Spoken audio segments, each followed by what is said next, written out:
each week we're going to take either a player's team, like one of your teams out there in Diamond Dynasty, or a real MLB team. What we need you guys to do is go over to daddyleagues.com/DD. Hit the team builder thing. If you're a Mutt player, you're familiar with this kind of thing on Mutthead. Daddy Leagues also has a team builder for the show. Go over there, build your team, send us the link to your team, what you want to upgrade, and how much you're looking to spend. That would help us tremendously. We had our buddy Jeff do that. I got his team right looking here. At it too. So Jeff's been playing. He's been pretty good, building up a real good team so far. He's got the Diamond Bumgardner. He did the Royal set for Saberhagen, Keuchel, Syndergaard, who just took that huge jump he's got. It's funny because he was talking about selling that Syndergaard, and I was like, how about no? Syndergaard's going to go up. Yep. Keep him. He did, and that worked out well for him now. He's also got Johnny Cueto to round out his rotation. His starting infield is Saltalamacchia, Jose Abreu, Cano, Beltre, and Carlos Correa. Pretty legit team. Outfield, Crawford, McCutcheon, and Springer. Bullpen, Herrera, Baez, Strickland, McGee, Britton, Uehara, Andrew Miller, and Wade Davis. Hilariously, I'm thinking about getting McGee, Britton, and Miller for my bullpen just because I feel like I never have enough. McGee and Britton, I can speak from experience, both dirty lefties. Upton, Seager, Ugla, Cespedes, and Hosmer on his bench. We know Justin Upton just took a big hit, and we know that I love Corey Seager. I know he's actually had a lot of success with his Ugla. Yes, he loves his Ugla. I do remember that. His team is pretty stacked, but he has about 20 to 30,000 stubs, and he's looking at either a new catcher and third base combo, or maybe to go all in on first base. So, I have made some selections that I would like to discuss. Go right for it. If you would I like have to some discuss selections as well. At the catcher position, this Jared Saltalamacchia, amazing. Agreed. Great card against righties. Lefties do not play him. Against lefties? Right. Not so much. So what I'm going to recommend, which is weird because this is going to be another lefty hitter, but he has great stats against lefty pitchers. And he's essentially Saltalamacchia from the other side. Like, he's essentially the exact same card as Saltalamacchia is against righties, but this guy is against lefties. That is the throwback Yasmani Grandal. He's an 81 overall rookie flashback. Nice. That is the 81 from the San Diego 25-man set, right? Yeah, so that's probably super Yes. cheap. I guess I could probably go look. San Diego. Spelled it wrong. Let's just go Padres. Easier to spell it. It's going to cost you less than 1,000 coins to get that. Now, you could go out and blow a ton of coins on a catcher that you can have start and not worry about lefty-righty matchups. But that's going to cost you a ton. To find a catcher that's really good in both against both, it's going to cost you a ton. You're way better off saving the coin and having a Saltalamacchia Grandal combo. I agree with that under one protest. Now, Sure. What is it? Saltalamacchia. You don't. I'm assuming you don't like the double lefty. I'm not a fan. I'm not a fan of. I love Saltalamacchia. I still have Saltalamacchia on my team. My problem is you can fix both of those problems and not lose the defense for 1,000 coins right now. And Jonathan LaCroix from Milwaukee is sitting from between 1,000 to 1,300 stubs. I was looking at currently his contact ratings are 75 and 81. His power is 51 and 44. That's righty lefty, the way I'm saying it. His defense still, you don't lose anything in defense. He's still got 85 arm strength. His blocking goes down a little bit when you compare him to Saltalamacchia, but he can hit from both sides. And currently, and this happens a lot for him, he's got a 5-star inside edge today, which gives him plus 12 in all of his all of his hitting ratings, plus 84 plate vision. Yeah, see, which is a change. I like him. I like him. I agree with you. Doesn't have enough power for me. Love him. And you're going to be carrying 2 catchers anyway, right? I agree. You'll carry a catcher anyway, so you're right. You could keep them and switch them out in any way you want with Grandal and Salta Lamakia. Absolutely agree with that. Yeah. That's my main thing. Also, he doesn't have... Does he not have a catcher on his bench? He does not have a catcher on his bench. I would highly suggest definitely carrying at least one backup, because I always feel like you're going to end up in the situation where you're going to get your catcher on. He's going to be the tying run on second. And you're going to be like, well, I could put in this super fast guy to run for him, and then I got nobody else that can catch. When he's got the Grandal in, just as a heads up, Grandal also has first base eligibility. He can be moved out to first base if necessary.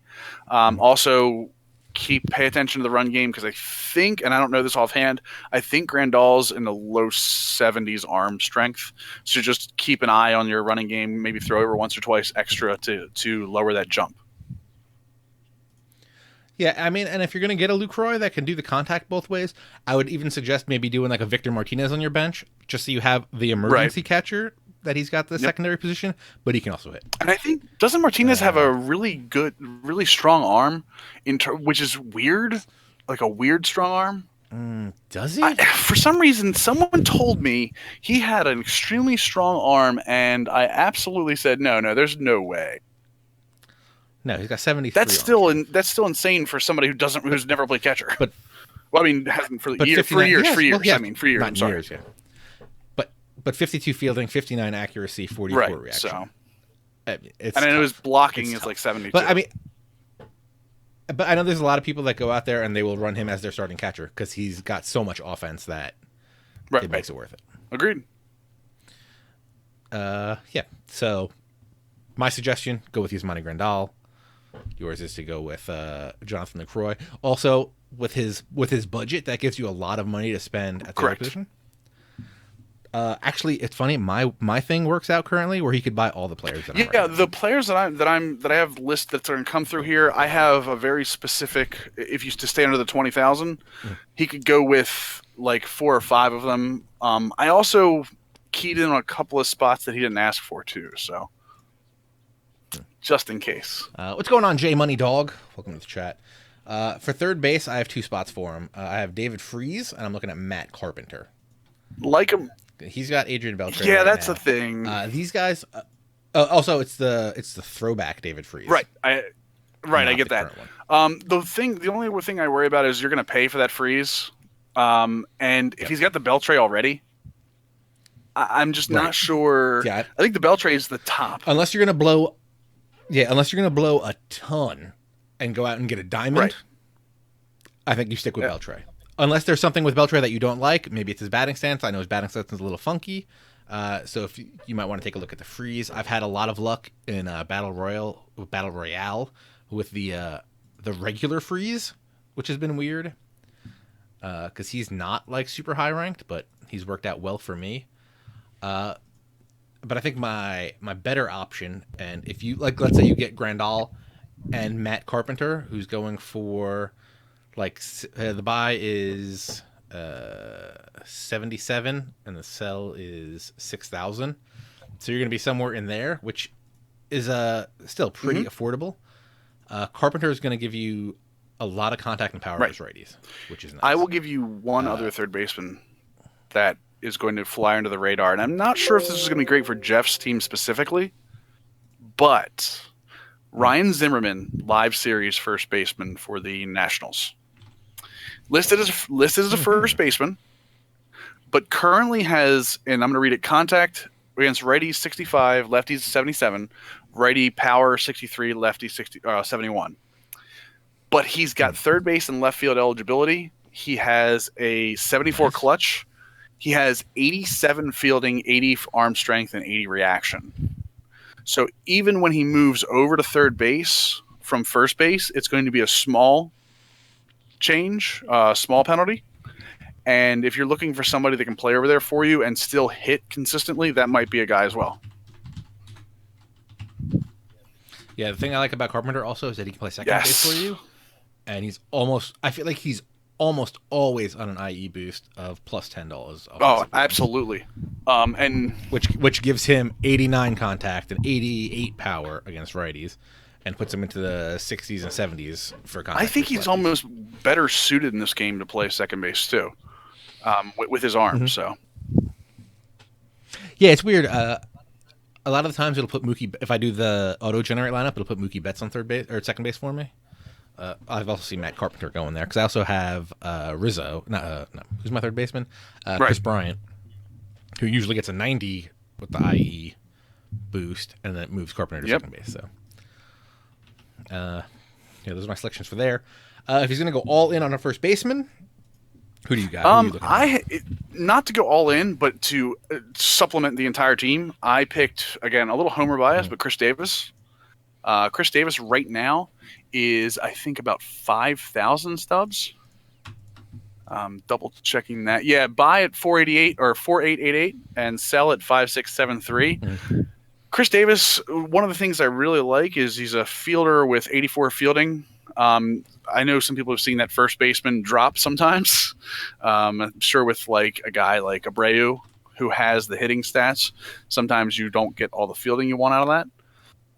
But one of the cool things about Davis is 99 power versus righties, 80 power versus lefties, 67 contact. The one thing you watch out for him with is the 27 plate vision, which I know is a big knock for me. But at that cost, might be someone you can slot in. Otherwise, like I said, I'm thinking your guy, if you go all in with your stubs, I think your guy is a perfect fit for that lineup, though. Yeah, I go with I'm either going with the 92 Rizzo, because I feel like Rizzo's always going to go up. He's got 90 power versus righty, 74 contact versus righty, which is great. 81 contact versus lefties and 74 power versus lefties, which for a lefty is pretty damn good. Right. And then, I mean, if you really want to go for it, you just go out and get that. And that Rizzo's going for between 16 and 17 grand right now. But you could also just go for it and get that Edwin Encarnacion. He's going to give you 93 power versus righty on the base. That's pretty good because he's going to get a small IE boost like he's on currently, and he's going to take you. The only thing I worry about is his defense. Plus he gets 11. That defense is dreadful. Yeah, but I mean, it's your first. I feel like you can get away with it at first base. You can hide him. It's your first baseman. You can hide him. I mean, if you're going to put him at third base, don't do it. But, later on in the year, we're going to be seeing the field. They're playing Miguel Cabrera at third base. They're going to be playing Rizzo in right field. They're going to be playing Fred McGriff at second base because they're dumb. But yeah, I definitely wouldn't play Encarnacion at third. I would definitely leave him at first because you're going to take a 5% hit. And the 5% hit off 43 is going to make him even worse, which is didn't think of those possible. Though, for 60... For between 5,500 and 6,000 coins, I think I might go out here and get him. I have Jose Abreu, and Freddie Freeman's always on the IE boost. Oh, that Freddie Freeman 92 boost, dude, is amazing. I don't know how he gets it so much. Yeah, I kind of want to just go with him. But I kind of want to get San Encarnacion. Just use him off the bat. From the chat, Adrian Gonzalez is another pick. The only thing that I worry about with Adrian Gonzalez is he has the David Ortiz speed. He has an 8 overall speed and kills it on the bases. An 8. Oh my god, that's so painful sometimes. Yeah, normally slower speed, I'll give up slower speed for power on the base paths or good hitting. But when I'm talking about giving up to slower speed, I'll get a 40 or a high 30s or something. Yeah. Those 8 guys, Ortiz is a 0, Gonzalez is an 8, Yadier Molina is a 10. Those guys are so slow. I feel like the Victor Martinez is a 1. Yes, I think you're right. So, couple of just quick additions that I saw on his team that I'd like to suggest possibly. I noticed right-handed wise, I like Herrera, I like Baez. I think he can do better than Strickland, although I like Strickland's pitch selection. And I think you and I have had conversations about the Uehara as well, due to his. I hate him. Yeah. So where am I looking? The two right-handed relievers that I would suggest him going after is the John Axford flashback from Milwaukee. I think you can actually just grind to get it. It's a gold 87 with good pitch selection, and the Rosenthal we talked about earlier, while it is a little higher for a reliever, might be helpful in terms of a setup guy to get to Wade Davis. Interesting. Right now, I'm going to notify you that the Inside Edge stuff is updated. So if you want to go ahead and start setting up your team, yeah, you can do that now, because I just noticed that my right fielder is going to change. Yeah. So what we're going to do here, now that we've broken down Jeff's team, hopefully making him better. Also, I would recommend getting who's my guy? I would recommend swooping up. I do love that Kelvin Herrera. Yes. Don't get me wrong. Does he? He doesn't have Rosenthal, right? I don't think he does. Oh, he might have him, but not in this. Right. Rosenthal is pretty good when he gets the boost, but I feel like he's getting a lot of negatives right now. I agree with that. I would also recommend Roberto Osuna for the Blue Jays. Closing. He's an 85. He's only going to go up. He's what, 20? Is he 20 years old? He's 21 years old. 4-seam, change-up, slurve, and a 2-seamer. He's a beast. Real good. Real good. And that the big thing with him is not just the gas. He's got a 92 break. So that slurve is brutal to hit against.